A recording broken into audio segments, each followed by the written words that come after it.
เจริญพรญาติโยมศรัทธาสาธุชนนักศีลนักบุญทุกท่าน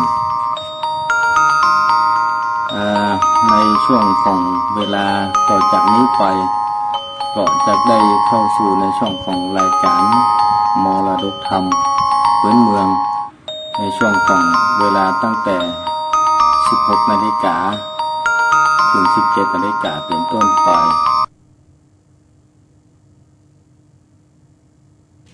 เอาละศรัทธายุ่งแล้วเนาะเพราะว่าคงจะมีโยมเปิ้นโทรเข้าในมือถือท่านพระครูเปิ้นใจมือถือในการถ่ายทอดสดทาง Facebook เปิ้นได้ถ่ายทอดทาง Facebook เปิ้นยังบ่ได้ใช้ระบบคอมพิวเตอร์ในการออกอากาศเตื้อเสียงก็อาจจะดังบ่ค่อยชัดต่อใดเนาะตอนนี้ท่านพระครูเปิ้นมาละนี้เป็นประจำวันพุธวันนี้ก็จะได้นำธรรมเทศนาเนาะพื้นเมืองเหนือวันนี้เป็นธรรมชะตาปีเกิดของผู้ที่เกิดปีกระต่ายวันนี้จะได้ฟังธรรมชะตาปีเกิดก็คือธรรมเนมิราชเนาะธรรมชะตาปีเกิดผู้ที่เกิดปีกระต่ายหรือว่าปีเถาะเนาะต้องกราบขอบพระคุณอนุโมทนากับ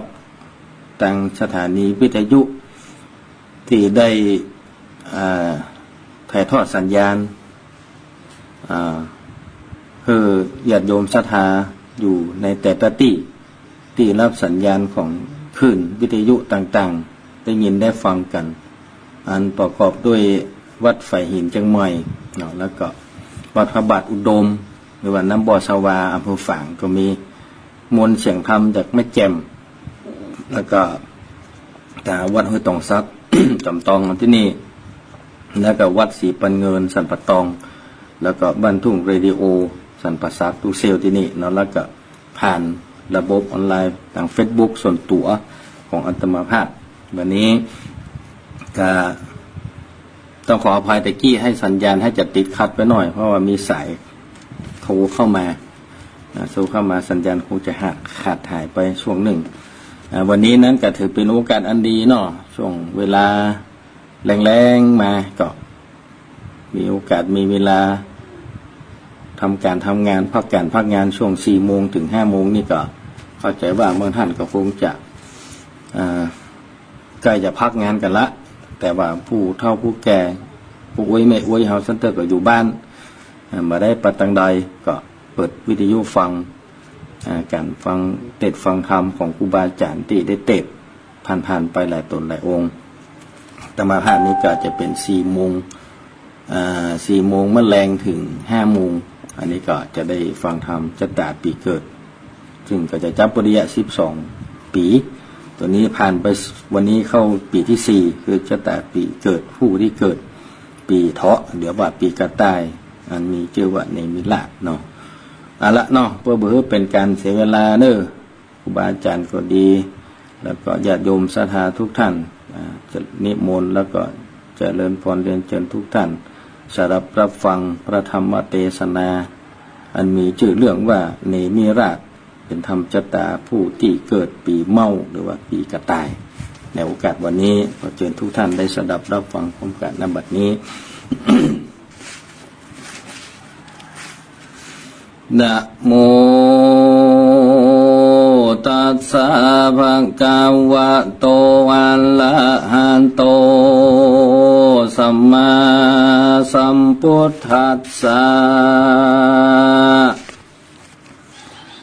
ปุณณจาปะลังยะตาโหมิติลัญญะปุเล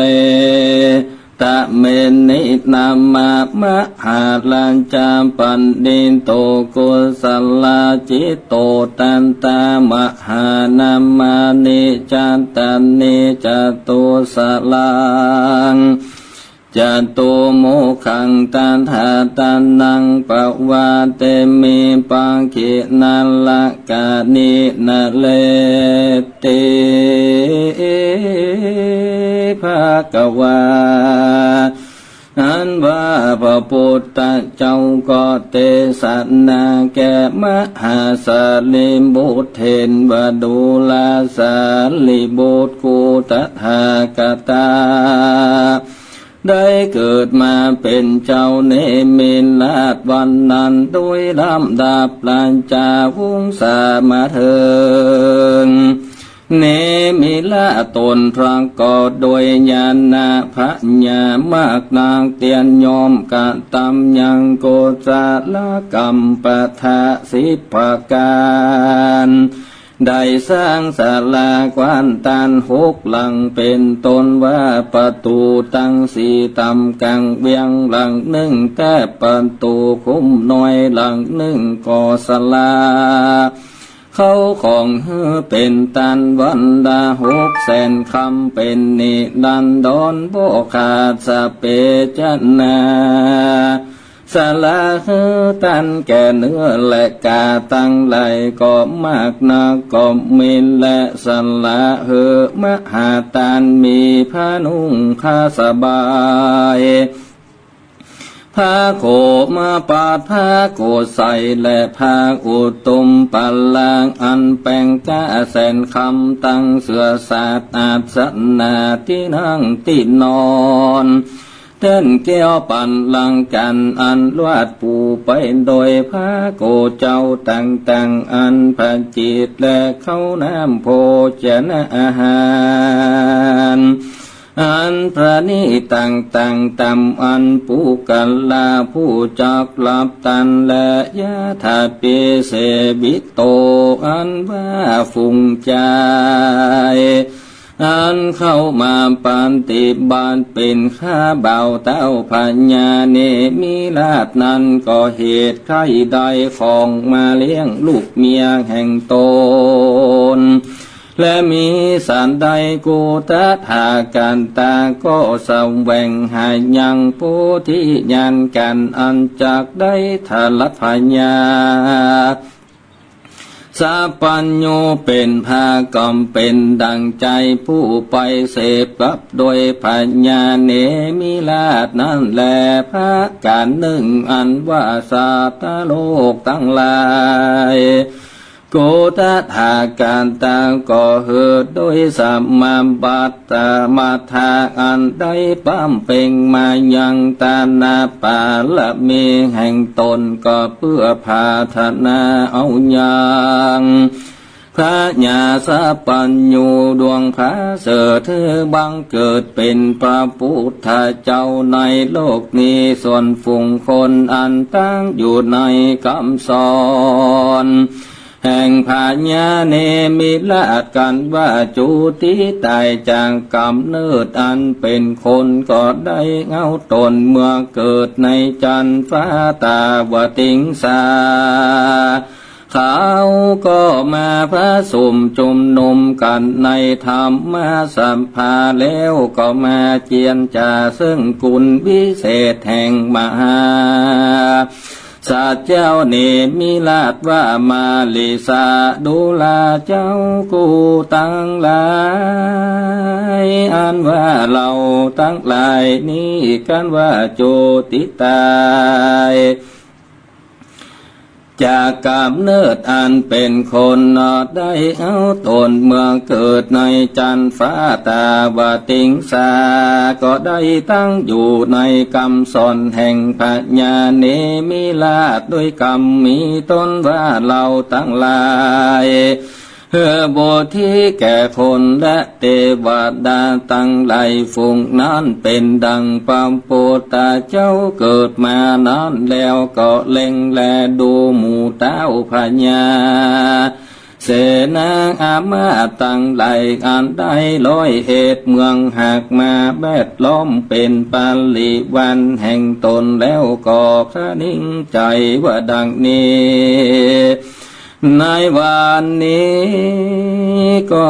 เป็นวันอุปโภสัทธาสิ้นเดือนเพ็ญกูจักสมาตันเอาศีล8ไว้กับตนได้แล้วกู กูจะไข่เมื่อหันยังสัมปันติติแห่งเทวันดาอินตาเจ้าฟ้าก่อคันนิ่งใจอยู่ในขันบัดเดียวนั้นหินปันโดกรรมปาและศีลำบาดแห่งปัญญาอินตาก็สำแดงอุนอาการอันกระดังแข่งมากนักปัญญาอินตาทีละเจ้าฟ้าก็ลำเปิงดูยังมนุษย์สัตว์โลกเมืองคนก็หานยังเจ้าพระญาเนมิลาดไข่หน้าป่องอยู่ท่าเมื่อเพื่อไข่หันหน้าปัญญาอินตายามนั้นอินตาทีลาดก็เวสุกรรมเตวามบุตรเอามาสินโหสี่ตัวจอนอย่างโลดแล้วก็ลงมาจากจอนฟ้าตาว่าติงสาน้อยขานาบัดเดียวก็มายืนอยู่หน้าป่องกองตาแล้วก็กล่าวว่าตังพุทธามีค่ากว่าจักทำซึ่งมหาราชเจ้าขออัญเชิญมหาราชเจ้าขึ้นสู่ยังที่อยู่อินตาบัดนี้เตอพระญาเนมิลาศก็สั่งอำลาเต้าพญาเสนาอัมบาทพัมมานาปะโลหิตและนางนาฏสนมตั้งหลายว่าดังนี้ตุมเฮอันว่าสุตันตั้งหลายจงโยสัสดีหาความพระมาดบอดได้จงมีเตอกันพญาเนมิลาเธอโอวาทกรรมสอนแล้วก็ขึ้นไปสู่เมืองฟ้าพญาเนมิลาไปถึงเมืองสวรรค์แล้วดังอันพระญาอินตาธิราชก็คือไปอยู่ภาษาทวิมานคำอันเป็นของแห่งโพธิสัตว์เจ้าแต่ก่อนวันนั้นก็มีแลเมื่อนั้นพระญาเนมิลาศก็อยู่สะบอยติปาสัมปันติในจันฟ้าที่นั่นแล้วก็เตสนาธรรมแก่เตบันดาสองหมู่ก็มีใจจมชื่นยินดีมากนางปัญญาอินตาธิราชก็นิมนต์มหาสัตว์เจ้าด้วยกามาคุณอันเป็นเทพันแด่เมื่อนั้นมหาสันเจ้าก็ห้ามเสียมากว่าบ่รับเอาหันแด่มหาสัตว์เจ้าก็อยู่ในจานฟ้าที่นั่นได้7 วันพิว่าจะเป็นปีในเมืองคนเราก็มากนักดังนี้100 ปีในเมืองคนก็จริงเป็นวันหนึ่งคืนหนึ่งในจันฟ้าตาจันตุมหาลาจิกาจริงเป็น1 คืน 1นั้นในจันฟ้าตาวติงสาก็มีละเหตุดังอันมหาสัตว์เจ้าเนมิลาศจริงจาโดยพญาอินตาธิราชเจ้าฟ้าว่าข้าได้หันติปาสัมปติแห่งอินตาธิราชตั้งเทวดาตั้งหลายจุภากันแล้วบัดนี้ข้าก็จักลงไปสู่มนุษย์สัตว์โลกเมืองคนและข้าก็ไข่หันสัตว์นั้นโลกตั้งหลายขออินตาเจ้าฟ้าไปส่งข้าเล็งดูก่อนเตอในกาลนั้นพญาอินตาก็รับเอากรรมมหาศาลเจ้าแล้วก็นำไปสู่ญาณานโลกทาลาบต่อเต้าอาเวจีเมโลกุตาลวลากุตาโลวะนันโลกเป็นที่สุดส่วนโลกอสัตนาโลกทั้งหลายเขาก็สัมบอยทุกขเวทนามากนักส่วนฝูงสัตว์อันอยู่ใน โลกันตะนาโลกก็เป็นอันมี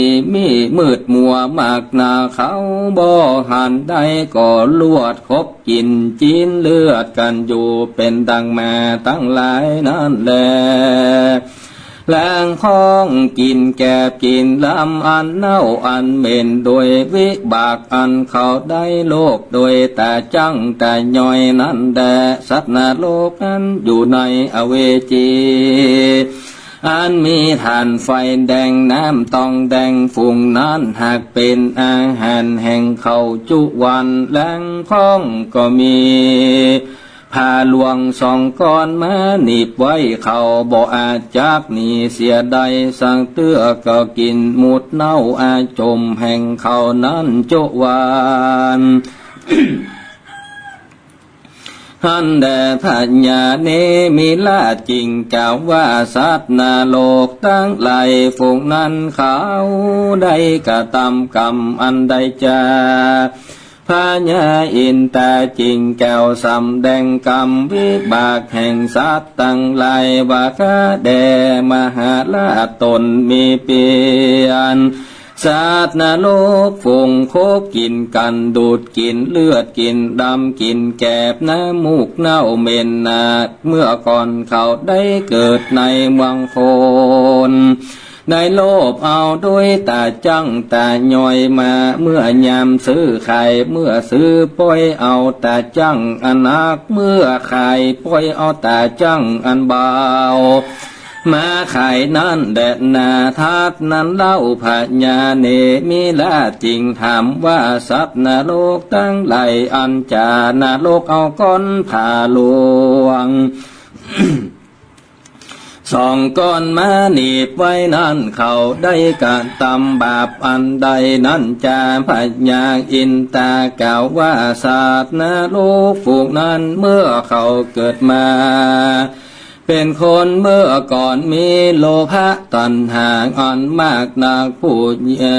หญิงมีผัวนอนจิ้มข้างแล้วยังปล่อยหัวใจจูมานอนจิ้มข้างแถมเล่าก่อมเพื่อใครอิ่มเต็มใจในกามกุลนั่นแหละนาพระกะหนึ่งผู้หญิงใจตั้งไหลก็ได้ขาลูกอ่อนในต้องแห่งเขาบีบเกณฑ์หื้อตายวิบากอันนั้นเขาจึงได้ตายมา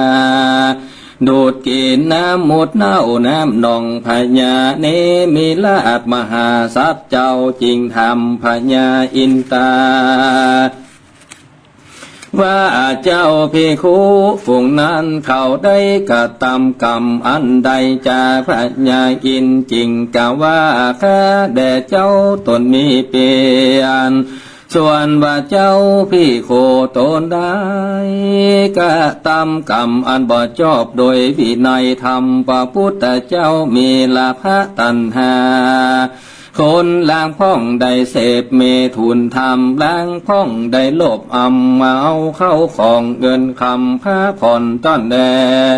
ล้างพ้องได้ขาสัตว์ล้างพ้องได้ขาพ่อแม่ขาหนออละหันตาดังนี้เป็นตนก็ได้ไปทุกเนื้อโลกอเวจีเสียงจุคนและอัฏฐาในกาลนั้นพญาเนมิลาดได้ยินกูวาดคำสอนแห่งอินตาติลาดเก่าสันนันก็ขออำลาพญาอินมาสู่มนุษย์โลกเมืองโคนแห่งตนก็มีและพญาอินตาติลาดก็นำเอามหาสัตว์เจ้ามา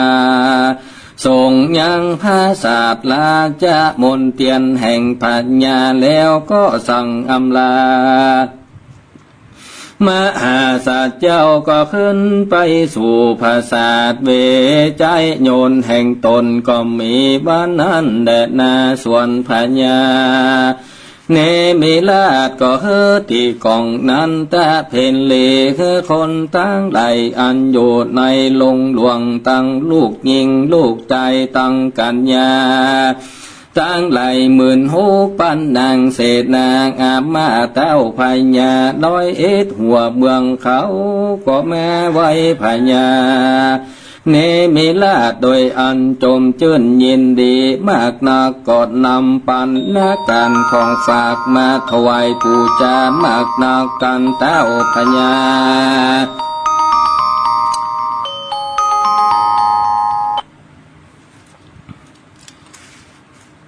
มาพร้อมบัวละมวนแล้วพญาเนมิลาดก็กล่าวถึงอย่างมอนาลูกตั้งหลายอันโตนะได้ไปหันมาแต่แก่เขาจูพากันแล้วก็สักเสริญโยกย่ออย่างติปาสัมปันติในจันฟ้าตาวติงสาคือพากุฏแก่คนและเทวดาทั้งหลายอันมากหนักมีพระมารบ้านใด12อัคโคเพนนีก็ไม่และส่วนคนทั้งหลายฝูงได้หือตานปัจจัยตั้งสีได้ฟังธรรมเทศนากันว่าจุติตายจากอันเป็นคนก็ได้เอาตนเมื่อเกิดจันฟ้าที่นั่นก็มีแหละนาพญาเนมิลาดก็คือโอวาทคำสอนแก่เต้าพญาตั้งหลายเหอได้กระทำบุญรักษาศีลเมตตาภาวนาเฮตานานพระมารบันได้15 วันมหาสัตว์เจ้าตนมีเปลี่ยนมากนาก็มาล้ำเปิงในใจแห่งตนว่าดังนี้อาหังอันว่าอากูนี้ก็สังเวชในตัวตนมากนักอันว่าลาจาอันเท่าจะลางอันว่าเท่าแก่นี้ก็หากมาพากูดแก่กุลและกาอันนี้ก็เป็นกาละอันกูออกไป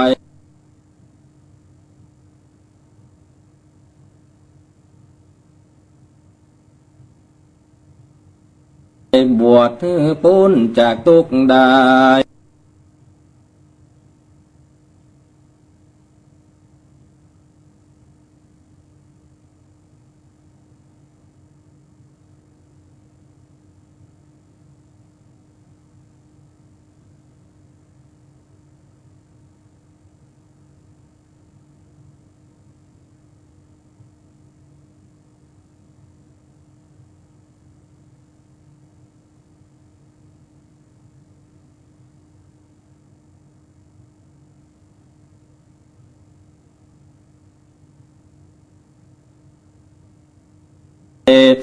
พ้นจากโตต่างมวลเธอว่าอันเดียวพญาเนมิลาโพธิสัตว์เจ้าก็ออกไปบวชในส่วนนั้นวิญญาณสมาบัติ8 ประกา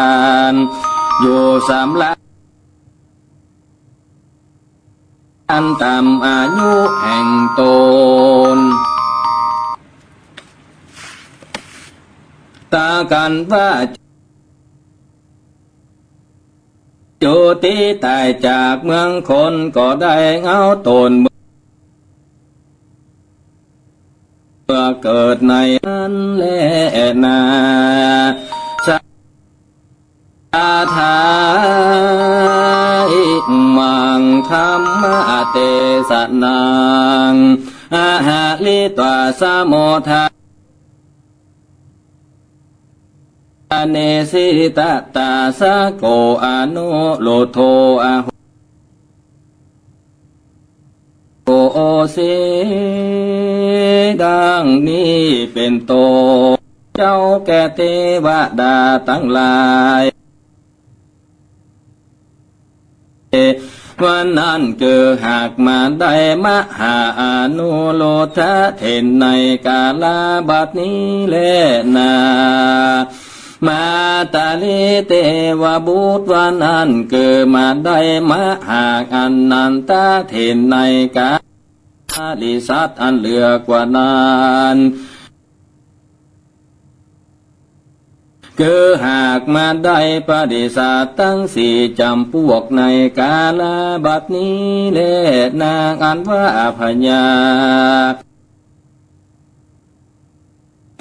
เนมิลาดวันอันคือหากมาได้ตนโกตถากตาใน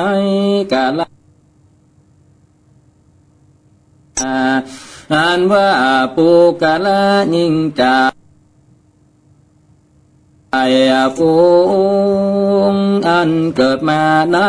ปีเมาแต่ก่อนเก่าอติตาได้เกิดร่วมจะเจ้าเนมีลาดแล้วได้เวียนไตเวียนเกิดในวัฏสงสารลายกำเนิดปางลาซอยได้เอาจิตตจุมปูอันมีไก่และงูได้เฝ้าอยู่หักษาเจงได้จากกับงูและไก่ว่าตาดูกะลาตันตั้งหลายหังอันว่าข้า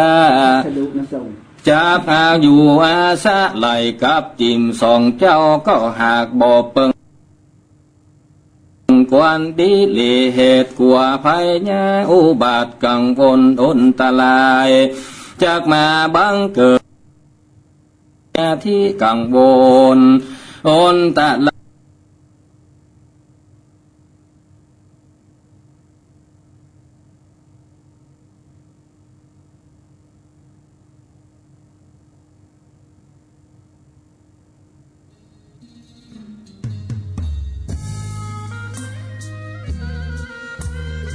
ตายข้าก็จะตกแต่งเครื่องบูชาอุติสากุศลบุญมาให้แก่เจ้าทั้งสองว่าอันแล้วก็เอาจิตตวิญญาณจากไม้จุมปูมาปฏิสนธิกำเนิดเกิดในท้องแม่แห่งตนได้เกิดมาเลนาเนมิลาจาลตากังนิเทตังสังวันนายังเนมิลาอันโยอันแควบก็บังกมสมเลสาเด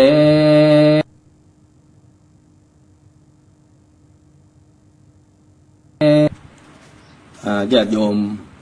ศรัทธาสาธุชนนักศีลนักบุญทุกท่านทำในมิลาดจบไปเป็นที่เรียบร้อย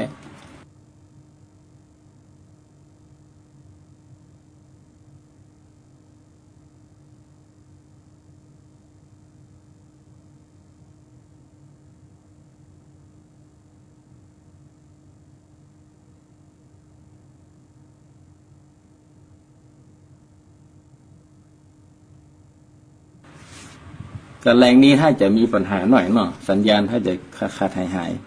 เพราะว่ามีสายโทรศัพท์เข้ามาถ้าหากว่าสัญญาณมันขาดหายไปพ่องเนาะ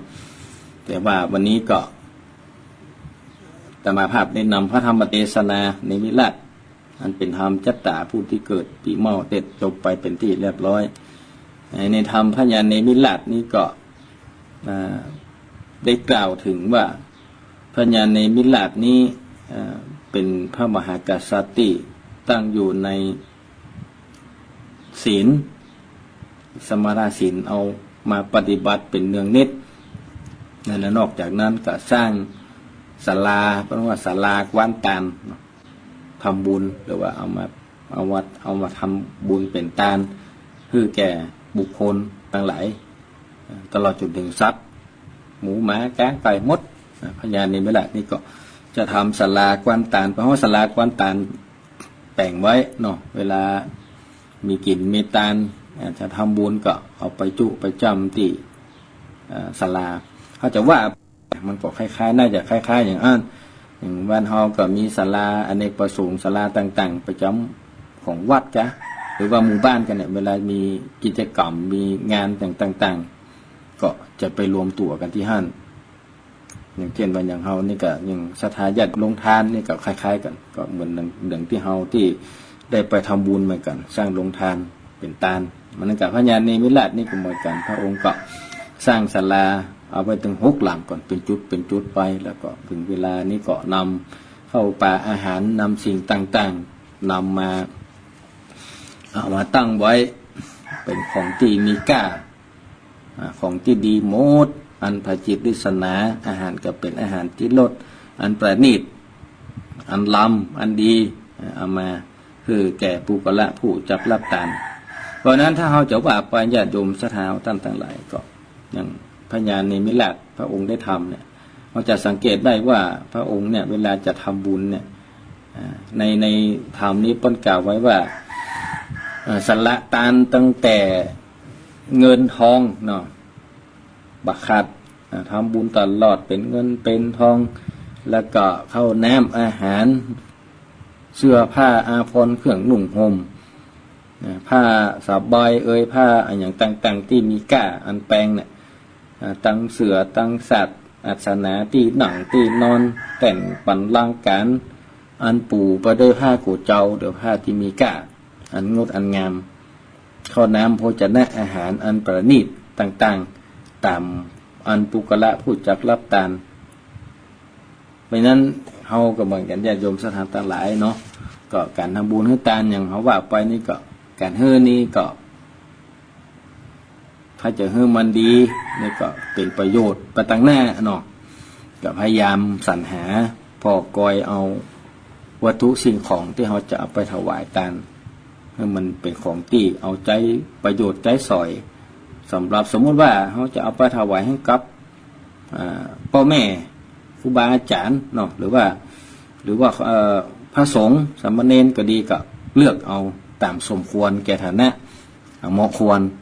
แล้วก็ที่สำคัญนี่อาตมาว่าเราจะควรจะเอาของที่สามารถนำไปใช้ให้เป็นประโยชน์ได้เนาะพระสงฆ์องค์เนรแต่บรรทับกินทับทานไปแล้วเราไปถวายแล้วเนี่ยของที่เราไปถวายก็เราสามารถนำไปใช้เพื่อนสามารถนำไปใช้ประโยชน์ต่อได้บากถ้าหากว่าบัตรประโยชน์ต่อตัวเก่าเพื่อนก็อาจจะเป็นประโยชน์ต่อส่วนรวมต่อไปเนาะแต่บางอันต้องขออภัยเนาะบางอันบางอย่างมันก็ซื่อๆนะเนาะแต่มันก็เอาไปต่อทางใดก็บ่ได้มันตึกที่หันอ่ะเพราะว่าบางอันบางอย่างก็บ่สามารถที่จะใช้เป็นประโยชน์ได้อย่างโยมศรัทธาทั้งหลายเนาะก็ขอเข้าใจแบบนี้เพราะว่าบางอันบางอย่างที่ได้มาได้เอามาถวายแล้วเนี่ยซ้ำเตือมันก็มันก็บ่สามารถจะนำไปเป็นประโยชน์ต่อได้ซ้ำแต่มันก็นักเนาะแต่มันก็เหลือล้ำไปก็เอาตูมาขวางเนี่ยว่าซื่อๆเพราะฉะนั้นก็ขอฝากกับญาติโยมศรัทธาเราทั้งหลายก็ทำบุญเขาจะถวายทานอย่างใดอย่างหนึ่งเอาของไปให้ภายอย่างใดหนึ่งก็ถ้าเขาเลือกสรรเลือกดูให้น้อยหนึ่งแต่เขาบ่ได้พอเนาะแต่ก็จะฝังกะสักแต่ก็บ่ได้สังเกตสังกาดีกะก็กลายเป็นของที่บ่ค่อยดีไปอย่างอีกก็มีสักเดียวมันกับผู้รับเปิ้นก็จะบ่ค่อยหมดแหละเนาะถึงเปิ้นถึงตัวอย่างไม่นั้นก็ลองพิจารณาพอตัวกันเนื้อสมควรอย่างใดไปอย่างใดก็ลองนำไปพิจารณาเพราะอย่างนี้ไม่ละนี่ก็ทำบุญให้ทานไปของอย่างที่ว่าไว้นะของมีค่าของดีๆทั้งหมดคือกับญาติโยมเจ้าบ้านเจ้าเมืองคือกับนกหนูหูปีกทั้งหลายได้กินได้บริโภคเป็นของทานที่ดีนั้นเมื่อพระองค์พระญาณเมราชได้ให้ทานอย่างนี้แล้วก็ถึงเวลาหนึ่งก็มาเกิดในใจว่าสัตว์โลกทั้งหลายเนี่ยเวลาตายไปแล้วจะได้ไปเกิดที่ไหนอย่างใดเนาะใครไปหูไปหอนเต้นจะเพียงแค่นึกอย่างอี้บ่ได้ก็พญาอินทร์บนสวรรค์ก็รับรู้ว่าพญาเนมิราชเนี่ยซึ่งเป็นหน่อโพธิสัตว์เนี่ยใครหูใครหันเมืองสวรรค์เมืองนรกก็เลยวิสุกรรมเตบบุตรลงมาในละเม็ดตัวลงมาอัญเชิญพระมหาเนมิราชขึ้นไปหาพญาอินทร์บนชั้นฟ้าเพื่อจะได้ตอบคำถามที่พระองค์ทรง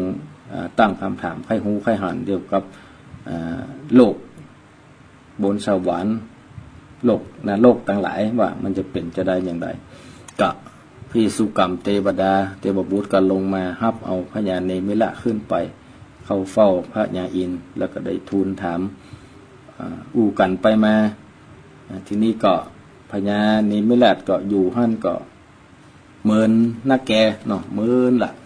ก็ได้พบปะก็ได้หูได้หันสมบัติ ของพญาอินทร์ทั้งหลายละเทพบุตรเทวดาแต่ละที่แต่ละแห่งที่ได้รับมาที่ได้สะสมที่ได้สร้างมาก็หูหันหมดค้างอยู่เมืองนรกยังบ่ได้ไปเตื้อก็ว่าถ้าอย่างนั้นก็ขอพญาอินทร์เนี่ยได้ช่วยปาให้พระองค์นั้นได้ลงไปพอเมืองนรกกำโลกว่ามันเป็นจะได้สัตว์โลกทั้งหลายมนุษย์ทั้งหลายสัตว์ทั้งหลายที่ได้ตายไปจากนั้นแล้วได้ไปอยู่อย่างใดเป็นจะได้พ่อง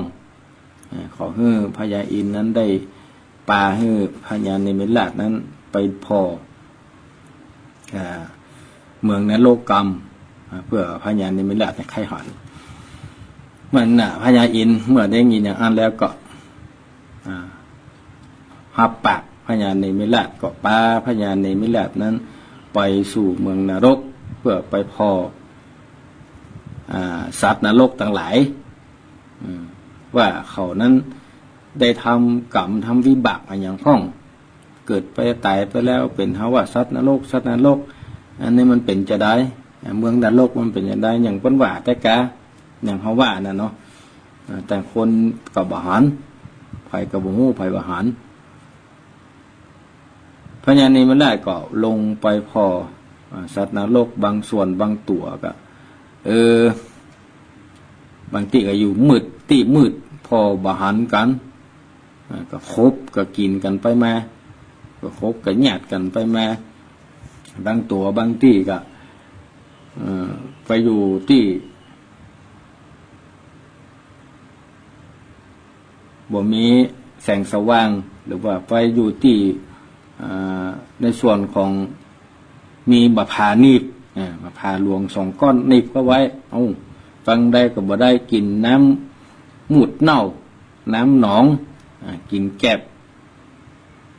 อันเน่าอันเหม็นอยู่ฮะนะวันค่ำฟังได้ก็บ่ได้ยังก็บ่ได้อันนี้เป็นเบื้องต้นบางอย่างอันนี้อันพญาเนมิราชก็หันอย่างนั้นแล้วก็ถามพญาอินทร์ว่าข้าแด่พญาอินทร์สัตว์นรกทั้งหลายที่อันมีถ่านไฟแดงเนาะแล้วก็น้ำตองแดงฝูงนั้นหากเป็นอาหารเขาเนี่ยแล้วก็มีแบบผ่าหลวง2 ก้อนมันหนีบไว้เนี่ยเอาแบบไปจังใดหนีไปจังใดก็บ่สักเตื้อกินน้ำมูดน้ำเน่ากินโจมของตัวเก่าไปถึงวันอย่างเงี้ยก็เลยว่าเพราะวิบากกรรมอันใดที่ว่าเขาได้กระทำเอาไว้พญาอินทร์ก็กล่าวว่าสัตว์นรกตั้งหลายฝูงที่คบกินกันโดดกินเลือดกิน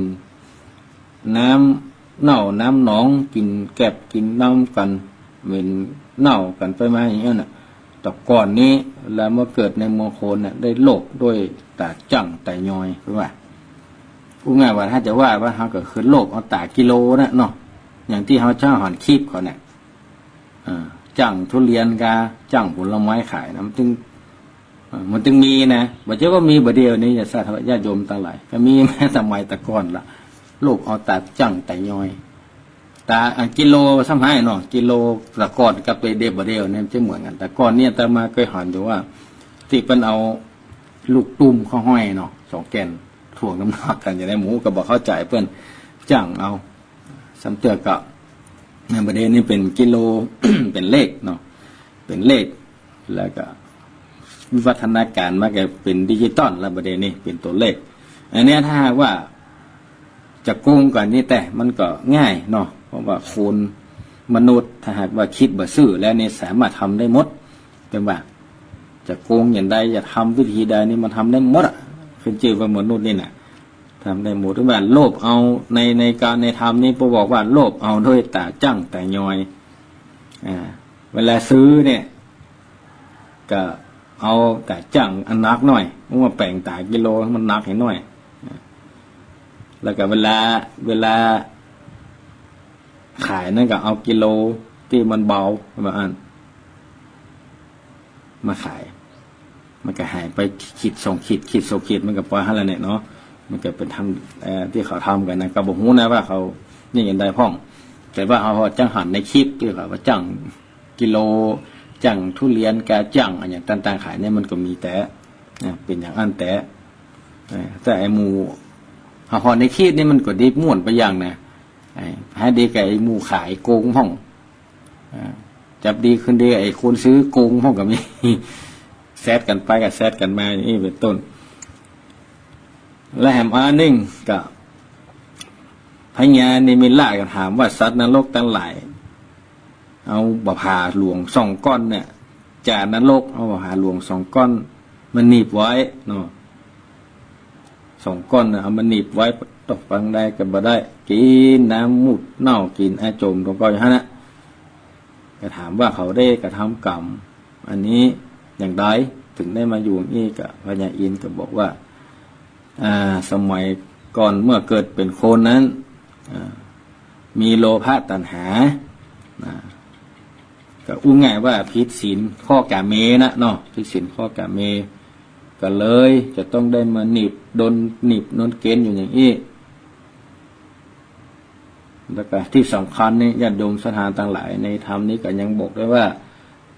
ที่ได้มาอยู่อย่างนี้ก็เพราะว่าแต่ก่อนเนี่ยได้บีบเกณฑ์หรือว่าได้ลีดลูกตัวเก่าในท้องนอกจากนี้แล้วก็อย่างอีกก็มีถามว่าสมัยก่อนมันจะบอกว่ามีนะก็มีนะประเด็นนี้เขาก็ยังมีอยู่คืออู้ง่ายว่าถ้าสมัยประเดี๋ยวก็ว่าทางแท้งนะเนาะเป็นห้องว่าถ้าทำแท้งบนห้องว่าฆ่าลูกตัวเก่าฆ่าคนหนึ่งก็ไปนะแต่ว่าอันนี้กับบางท่านก็มีจิตสำนึกก็บอกให้ทำกันละประเดี๋ยวเนาะแต่ว่าถ้าต่อก่อนสำนึกจะด้วยสภาวะต่างๆแต่โดยอันควรแล้วเนี่ยบ่อยากจะเน้นบ่ควรที่จะทำเป็นอย่างยิ่งแต่หากว่าถ้าทำไปแล้วก็ล่วงละเมิดไปแล้วก็ถือว่าเป็นวิบากกรรมถึงสองฝ่ายเนาะแต่ถ้าต่อไปตั้งหน้านี่ก็จะไปเนี่ยจะไปทำก็เนี่ยพญานีมิลาดหอนเนี่ยอันแรกก็เลยถามเพราะว่าสมัยก่อนน่ะลูกอู้ง่ายว่าไม่ยิงเนี่ยเล่นจู้คบจู้นั่นแล้วก็จำเติบกับมีลูกในท้องอย่างเงี้ยได้มันแจ้งเนี่ยก็กลัวกันก็เลยทำแท้งกันลีดบีบออกกินยาของสปะของนี้เป็นต้นก็เลยกลายเป็นวิบากกรรมที่เขาได้กระทำกันล่วงเลยมาเพราะฉะนั้นนั้นนี่ก็ญาติโยมศรัทธาตั้งหลายก็มีลูกสอนลูกมีหลานสอนหลานเนาะก็บอกไว้จะไปให้มันเกิดมีที่มันเกิดมีแล้วก็ให้มาแล้วไปแล้วก็หาวิธีหาจ้องตังเอาแต่อันที่มันจะมีไปแน่ก็จะไปเนี่ยจะไปทำเพื่อมันเป็นเรื่องของที่ผิดศีลผิดธรรมตัวและเป็นวิบากกรรมตัวเขาจะมาแก้ไขที่หลังนี่มันจะลำบากหน่อยบอกค่อยได้เนาะต่อมากับพญานิมิลาดก็หันว่าพระสงฆ์แม้แต่พระสงฆ์ก็มีวิบากนะเพราะว่าเป็นทุเจ้าละป้นนะมาได้นะญาติโยมศรัทธาทั้งหลายพระสงฆ์มูนั้นดอเป็นจะได้กรรมวิบากเขาก็ได้มาอยู่ในนรกที่นี่ก็พระพุทธเจ้าพญาอินทร์ก็บอกว่าได้กับพระสงฆ์ทั้งหลายเนี่ยได้กระทำกรรมอันบ่ชอบบ่ถูกต้องมาอันเตะเนาะคือผิดวินัยธรรมของพระพุทธเจ้าผิดวินัยผิดศีลผิดธรรมมีลาภะตัณหาเนี่ยในธรรมในวินัยสงฆ์ก็ถึงบอกไว้เรื่องของกฎระเบียบข้อวินัยปฏิบัติศีลปฏิบัติศีลพระเนรนี่ก็มี10ข้อของพระสงฆ์เขา200 ป่ายก่อนวินัยข้อห้ามต่างๆเล็กๆน้อยๆแต่อันหลายอย่างหลวงพ่อก็มีลาภะตัณหาในเรื่องของลาภะสการเสพเมถุนห้องอย่างที่หอนข้าวเนี่ยเสพเมถุนบางห้องบางตนก็หลบเอาเงินเอาทองบ้านห้องบอกว่าพระสงฆ์นะแล้วแต่และแม้แต่มนุษย์ทั้งหลายเหมือนกันนะหลบเอาเงินเอาทองเปื้อนเอาของมีค่าของเปื้อนต่างๆค่าพ่อค่าแม่ค่านออรหันตาอย่างเงี้ยเป็นต้นก็ได้ไปตกอเวจีนรกเสวยวิบากกรรมปะทุกไม่ใช่สเล็กสน้อยเพราะฉะนั้นอันนี้เป็นวิบากกรรมอย่างหนึ่งนะถ้ากรณีพระสงฆ์องค์เน้นผิดศีลผิดธรรมผิดวินัยพระพุทธเจ้าเนาะแล้วก็ยังชาทาเจ้าบ้านเขามีลาภะตัณหาในเรื่องต่างๆโดยเฉพาะวิบากอันหนักที่สุดก็คือห้ามสวรรค์ห้ามนรกก็คือฆ่าพ่อฆ่าแม่ทำสงฆ์ให้แตกจากการกายอย่างนี้เป็นต้นที่เขาจะรู้กันเนาะนั่นก็ พระมหาเนมิราชเนี่ยก็ไปทูลถามเป็นจะได้รู้วิบากกรรมอันนี้เป็นเพียงส่วนหนึ่งที่ได้ไปพญาเนมิราชได้ใครขึ้นไปแอวเมืองสวรรค์ไปแอวเมืองสวรรค์ตัวไปแอวเมืองนรกตัวได้หู้ได้หันประตูประเสียงทีนี้ก็ปีกมามีจากให้ปีกมาละได้หันได้หูหมดละถึงสวรรค์จานฟ้าถึงนรกถึงโมนรกทั้งหลายเนี่ยก็ได้หู้ได้หันละว่ามีใจให้ปีกละว่าจะไปอยู่ละก็เลยจะขออำลาปีกไปอยู่ไปสู่เมืองของตัวเก่าปัญญาเอ็นก็เอาขึ้นขี่ได้จะลดลงมาสู่มนุษย์โลกเมืองคนแล้วก็ส่งขึ้นไปอยู่บนปราสาทปุ่นที่พญาเนมิราชได้อยู่เรียบร้อยก็พญาเนมิราชเมื่อไปถึงเมืองแล้วก็ส่องห้องกับข้ายิงข้าใจนางนาสนมตั้งหลายเสนาอามาตย์ตั้งหลายเนาะตลอดถึงเสนาพญาเจ้าเมือง101หัวเมืองตั้งหลายก็มากราบเข้าเฝ้าพญาเนมิราชด้วยความดีอกดีใจที่พระองค์ได้ปิกขึ้นมาสู่เมืองนำบรรณาการของฝากนานาต่างๆมาฝากมาถวายบูชาให้กับพญาเนมิราชเมื่อมาพร้อมแล้วกับพญาเนมิราชก็กล่าวก็บอกถึงเรื่องของโมนรกทั้งหลายบนสวรรค์ทั้งหลายเพื่อเขาได้ฟังกันแล้วก็บอกกล่าวว่าในเมื่อเราได้หูได้หันแล้วได้สัมผัสแล้วในสัมปติติปก็ดีสัมปติทั้งหลายที่บนสวรรค์แล้วเนี่ยได้มาหูมาหันเกี่ยวกับสัตว์นรกแหมก็เป็นว่าสิ่งที่สำคัญที่สุดก็คือว่าพยายามรักษาศีลรักษาศีลเมตตาภาวนาทำบุญให้ทานแล้วเขาก็จะได้ไปเกิดอยู่ในภพภูมิที่บนสวรรค์บ่ได้รับความทุกข์ทรมานลำบากเบื้องบอกกล่าวให้เสนาอามาตย์พญาเจ้าเมืองนาสนมตั้งหลายอย่างนี้แล้วก็สมาทานศีลพญานิมิราชก็สมาทานศีลแห่ง15 วันปฏิบัติเมตตาภาวนารักษาศีลให้ทานแห่ง15 วันเมื่อพ้น15 วันแล้วก็มาเกิดนั่งเกิดเอากับอายุนักแล้วมีความเบื่อหน่ายมีความสังเวชในตัวเก่าความเฒ่าความชราก็มาเยือนละเนี่ยอย่างก็บอกให้ลูกทำอย่างก็บอกให้ได้ก็เลยเวลานี้มันควรเป็นเวลาที่เขาจะต้องสละต้องละจากสมบัติทั้งมวลแล้วก็เพื่อจะหนีออกไปบวชสร้างบารมีสร้างจะได้รักษาศีลเมตตาภาวนาต่อไปเพราะว่าต้องการให้มันพ้นจากความทุกข์โทษทั้งหลายทั้งมวลพญาเนมิราชกึศในใจอีแล้วก็ตัดสินใจออกไปบวชที่นันตะมนุญญาณลาเสนาอามาตย์ลาเสนาอามาตย์มหาเจ้าเมืองกษัตริย์ทั้งหลายนาสนมทั้งหลายก็ไปออกไปบวชเมื่ออ่านแล้วก็เสนาอามาตย์ทั้งหลายเขาก็มาอุษาราชาพิเศษหรือว่าเอาลูกของพญาเนมิราชขึ้นของราชเสวยเมืองแตนป้อต่อไปเพราะนั้นอันนี้ก็คือโดยประมาณคร่าวๆนะว่าพญาเนมิราชเนี่ยเป็นโพธิสัตว์เจ้าที่ได้ขึ้นไปแอวบนสวรรค์และไปแอวเมืองนรกได้หูได้หันได้สัมผัสถึงติปะสัมปติในสวรรค์จันทร์ฟ้าและได้ไทยได้ถามโมดนานาต่างๆว่า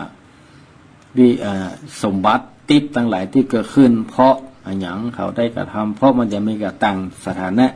ต่างสมบัติต่างที่อยู่กันไปเทวดาก็จะมีหลายขั้นหลายชั้นก็พญาเนมิราชก็ถามพญาอินโมดก็ได้หูได้หันได้ยินได้ฟังหลังจากนั้นก็มาเมืองเมืองนรกแหมลงมาเมืองนรกแล้วก็ได้หูได้หันว่าสัตว์นรกต่างหลายแต่ละที่แต่ละแห่งก็มีผิวพรรณบรรณะการได้รับวิบากกรรมก็แตกต่างกันไปแล้วแต่วิบากของฝ่ายของมันที่ได้สร้างไว้เมื่อเป็นมนุษย์เมืองคนถ้าละสังขารจากโลกนี้ไปแล้วกับบุญวะจะได้ไปอยู่ในภพภูมิอย่างใดแบบอย่างใดก็ต้องระมัดระวังแต่ว่าโดยรวมโดยหลักแล้วก็พยายาม หลีกเลี่ยงสิ่งที่เป็นอกุศลทั้งหลายตั้งตนอยู่ในกรอบของศีลธรรมมีศีลรักษาศีล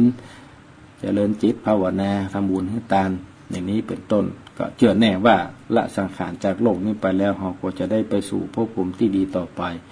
แต่ถ้าว่าบอกปฏิบัติตามนี้ก็สถานที่ไปก็คงจะเป็นในที่แห่งตรงกันข้ามเพราะฉะนั้นอันเนี้ยญาติโยมสถานทั้งหลายควรว่าคนเฮานี้โลกได้กำหนดกฎเกณฑ์ให้เฮาได้เกิดมาเป็นมนุษย์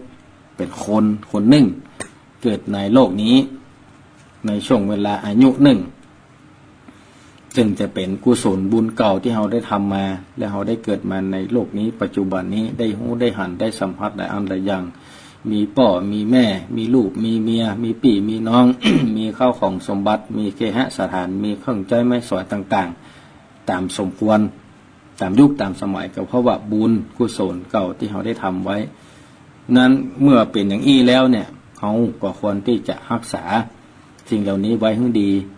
และพอให้หันคุณค่าของสิ่งที่เรามีอยู่ปัจจุบันนี้ให้ออก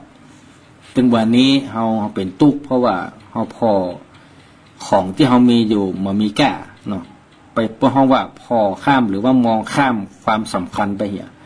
จริงๆแล้วของที่เรามีนี่แหละสำคัญที่สุดจะเป็นที่อยู่ที่กินบ้านจองหอเงินเครื่องใจไม้สอยเครื่องอำนวยความสะดวกต่างๆที่สำคัญคือคนที่มีพ่อมีแม่อยู่ตัวอยู่เนี่ยอันนี้สำคัญที่สุดถือว่าเป็นโชคที่สุดมีพี่มีน้องที่อยู่ด้วยกันร่วมกันฮักกันเนี่ยนี่ว่าเป็นโชคเป็นวาสนาและเป็นสิ่งที่ประเสริฐกว่าเพชรนินจินดาก่อนนะแต่เราพอไปขอข้ามไปเนาะเขาบอกเพื่อความสำคัญไปเพื่อความสำคัญกับเงินกับทองไปเพราะนั้นคือเปลี่ยนเนาะพยายามปรับเปลี่ยนวิธีวิธีคิดใจชีวิตให้มันมีคุณค่าพอตัวเก่าให้ออกพอของที่ทำมีให้มีกล้าก็ใกล้ตัวเฮาสมควรกับนอนอยู่บ้านจองของเงินอย่างดีละมีพูดง่ายว่าสมัยนี้ยุคนี้เชื่อว่าส่วนใหญ่แล้วจะมีเครื่องอำนวยความสะดวกหลายอันหลายอย่างที่เพียบพร้อมนะเชื่อว่าเป็นอย่างอันนะเพราะตามยุคตามสมัยเนาะเพราะนั้นอันเนี้ยถือว่าเป็นสิ่งที่มีค่าที่สุดนะรักษาเอาไว้ดูแลให้ดีๆพอมันมีค่านอนให้มันรับกินให้มันอิ่มโรคภัยไข้เจ็บมันเกิดขึ้นอย่างโรคติดต่อโรคโควิดบ่ได้ก็มันมีเกิดขึ้นแล้วเฮาอย่างเงี้ยได้เฮาก็แก้ก็บ่ได้ยิ่งอย่างก็บ่ได้ก็ต้องขอให้มันทะลุปุโป่งเนี่ยอยู่กับมันให้ได้เนี่ยก็อันน่ะยิ่งใดมันเฮาจะแก้อย่างบ่ได้สุดตึกหมอตึกวัคซีนนั่นน่ะยังแก้อย่างบ่ได้แต่เฮาก็จะต้องอยู่กับมันให้ได้แล้วเฮาจะอยู่อย่างใดให้มันได้นี่ก็จะต้องอยู่ที่เฮากรรมว่าจะอยู่อย่างใดเพราะนั้นก็นี้ก็ประมาณนี้เนาะฝากญาติโยมศรัทธาลองไปพิจารณาทุกกันไปเนาะนั้นทำชะตาปีเกิดของผู้ที่เกิดปีกระต่ายปีนี้ มันบอกว่าปุกละคนใดที่เกิดปีกระต่ายหรือว่าปีเถาะนี้สมัยก่อนได้เกิดร่วมกับพญาเนมิราชเนาะเป็นว่าในคำทำนายว่า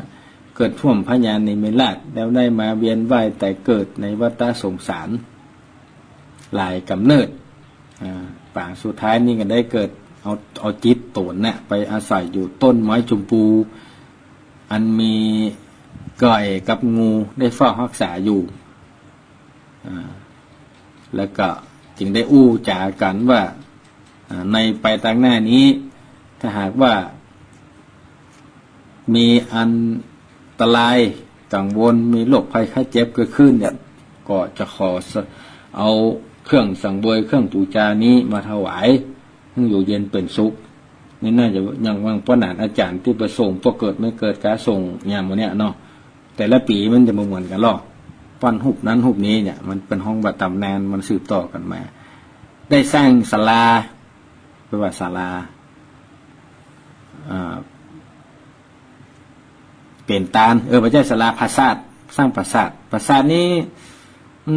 ถ้าเขาว่าไปบ้านเขานี่ก็จะยากหน่อยแต่ปราสาทนี่ก็เอาผมว่าปราสาทนี่ก็ยังได้ก็ได้ก็ร่วมทำบุญร่วมสร้างไปนี่เป็นต้นเป็นของตานประจำปีเกิดตัวเก่าเนาะก็จะมีความสุขสมฤทธิ์ชุนยังจุปการเนาะเอาละวันนี้ได้เวลามา1 ชั่วโมงพอดีสมควรแก่เวลาอนุโมทนาขอบคุณกับครูบาอาจารย์นำก้อมนะครับเน้อจุตนจุองค์ที่เคารพนับถือ ทุกรูปทุกองค์ที่ได้รับฟังกันและกะขออนุโมทนากับญาติโยมศรัทธาปกอวยไม่อวยทักษิณนับบุญท่านผู้ฟังทุกท่านที่ฟังทางวิทยุกาหรือว่าทางไลฟ์สดทางสัญญาณ Facebook เนาะของอาตมาภาพนี้ก็เนื้อหาสาระที่เตกไปอันใดเป็นประโยชน์ก็ขอนำไปใจให้มันเกิดประโยชน์กับตัวเฮาเนาะแล้วก็อันใดที่มันบ่เป็นประโยชน์ก็เอาทิ้งไว้แล้วก็สรรหาสิ่งที่มันมีประโยชน์เข้ามาเนื้อหาตัวใจชีวิตให้มันมีคุณค่าสร้างบารมีต่อเก่านับสืบไปบุญกุศลที่เฮาท่านทั้งหลายได้ทำแล้ววันนี้ก็ขอบุญกุศลอันนี้ส่งทั้งหลายอันนี้ส่งแห่งธรรมนี้กำจูท่านทั้งหลายถ้ามีความสุขความเจริญมีความร่มเย็นเป็นสุขภายใต้ร่มบารมีธรรมขององค์สมเด็จพระสัมมาสัมพุทธเจ้ามีความสุขความเจริญเหมือนกันทุกโดนทุกองค์ทุกผู้ทุกคนขอกราบถวายความเคารพและขอเจริญพร